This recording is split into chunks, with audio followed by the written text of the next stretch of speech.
I am going to discuss with you is the limbic system. Motor and sensory system help us to interact with environment, but how we get engaged with that world?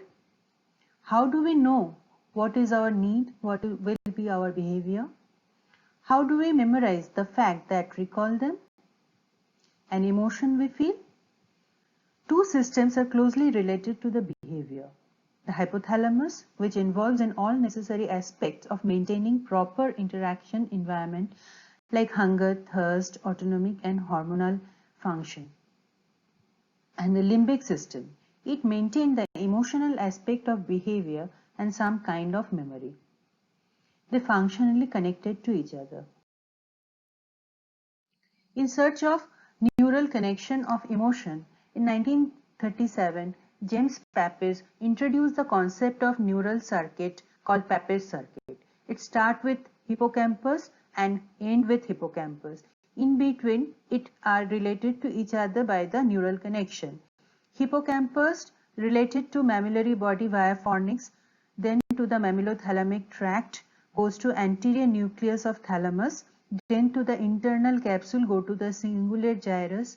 From cingulum, it goes to the parahippocampal gyrus, to the entorhinal cortex, and perforant pathway bring back the hippocampal pathway.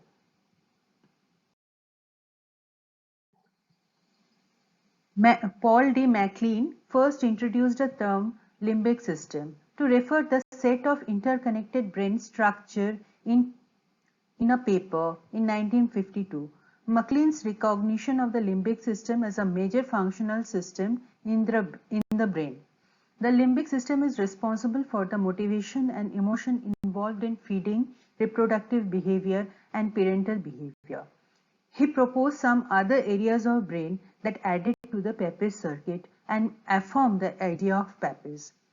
It includes the areas like amygdala, entorhinal cortex, and part of basal ganglia. Have a closer look at them. Picture shows the different components of limbic cortex and thalamus and hypothalamus. Functionally, they are all interconnected. Limbic system is intersposed between the neocortex and hypothalamus and acts as a bridge between them.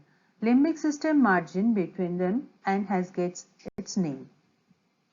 Surrounding the hypothalamus, the components of limbic systems are orbitofrontal cortex, subcallosal gyrus, cingulate gyrus, parahippocampal gyrus, uncus, amygdala, pre-olfactory area, septum area, anterior nuclei of thalamus, portion of basal ganglia, hippocampus, mammillary body, which is not shown in the picture.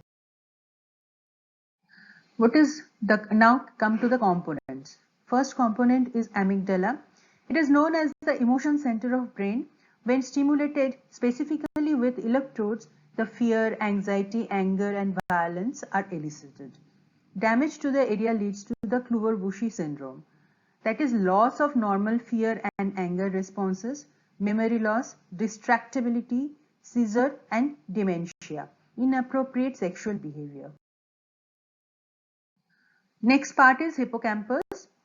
This part is related to memory, especially the consolidating short-term to long-term memory. Damage to this area leads to anterograde amnesia, failure to store newly formed memory to long-term memory, but memories prior to the lesion remain intact. Fornix. It is a C-shaped band of white matter surround the diencephalic structure and connects the different areas of limbic system and to the cerebral cortex. This is a commissural fibers joins two cerebral hemispheres. Hypothalamus. It lies at the center of limbic system. It is the ultimate controller of the all visceral functions. Emotional and memory components of the visceral function related to limbic system and amygdala and hippocampus. Like on seeing the tiger, our sympathetic system gets stimulated and we feel fear along with tachycardia.